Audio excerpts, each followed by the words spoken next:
आज हम आपको ऐसे कम मशहूर लोगों के बारे में बताएंगे जो किसी वक्त में एशिया की सबसे अहम और पावरफुल कौमों में शामिल थे। इनका नाम था सॉग्डियंस। शायद आपने पहली बार ये नाम सुना हो, लेकिन इनका असर आज भी सेंट्रल एशिया की मिट्टी, शहरों और रिवायतों में महसूस किया जा सकता है। सॉग्डियंस असल में ईरानी नस्ल के लोग थे जो सेंट्रल एशिया के एक बेजोड़ जरूरी इलाके में रहते थे जिसका नाम था सॉग्डियाना। ये इलाका आज के उज़्बेकिस्तान और ताजिकिस्तान के शहरों समरकंद, बुखारा और पंजिकेंट में शामिल था। समरकंद और बुखारा, जिनका जिक्र हम अक्सर सिल्क रोड के हवाले से करते हैं, असल में सॉग्डियन शहर थे और सॉग्डियंस उस जमाने के सबसे ज्यादा सफर करने वाले, तिजारत करने वाले और मल्टीकल्चरल लोगों में से थे। ये लोग एक ऐसे वक्त में उभरे जब दुनिया में सल्तनत पे सल्तनत उठ रहे थे। सिकंदर आजम का दौर, कुषाण और सासानी सल्तनत, हर दौर में सॉग्डियंस किसी न किसी हुकूमत का हिस्सा रहे, लेकिन इनकी अपनी एक पहचान भी थी।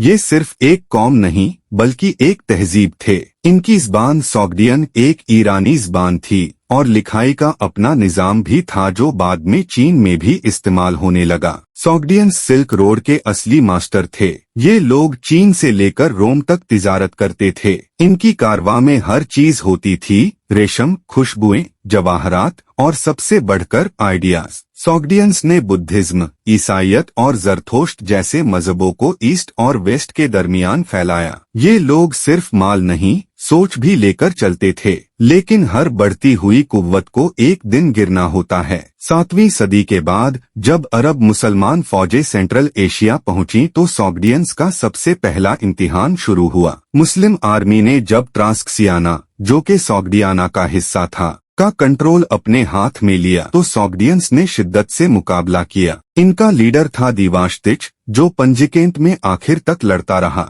लेकिन आखिरकार अरब फौजों ने इस इलाके पर हक जमा लिया और दिवाश्तिच को मौत के घाट उतार दिया गया। इसके बाद सॉग्डियंस ने इस्लाम कबूल करना शुरू किया, लेकिन यहाँ भी उनका सफर खत्म नहीं हुआ। 8वीं सदी के बाद सेंट्रल एशिया में तुर्क कौमों का उरूज हुआ। ये नए लोग थे जिनकी अपनी ज़बान, कल्चर और निज़ाम था। धीरे धीरे इन्होंने सॉग्डियंस की जगह लेनी शुरू की। पहले सॉग्डियंस पर हुकूमत की गई, फिर इनकी ज़बान खो गई, फिर इनकी पहचान, और आखिर में सॉग्डियंस नाम की कौम नाम का सिर्फ एक सफ़ा रह गई। लेकिन ये कहना गलत होगा कि सॉग्डियंस मुकम्मल तौर पर मिट गए। आज भी ताजिकिस्तान और उज़्बेकिस्तान के कुछ इलाकों में लोगों के चेहरे, उनकी बोली और उनकी तहजीब में सॉग्डियन असर नजर आता है। ताजिक ज़बान, जो कि मॉडर्न फारसी की एक शाख है, उसमें भी सॉग्डियन ज़बान की झलक मिलती है। समरकंद और बुखारा जैसे शहरों में अगर आप तहकीक से देखें तो सॉग्डियंस की विरासत की झलक मिलती है। तुर्किक कौमों ने सेंट्रल एशिया को डोमिनेट किया और फिर बाद में मंगोल आ गए। इस तरह सॉग्डियंस का निशान सिलसिलेवार तौर पर तारीख में पीछे रह गया।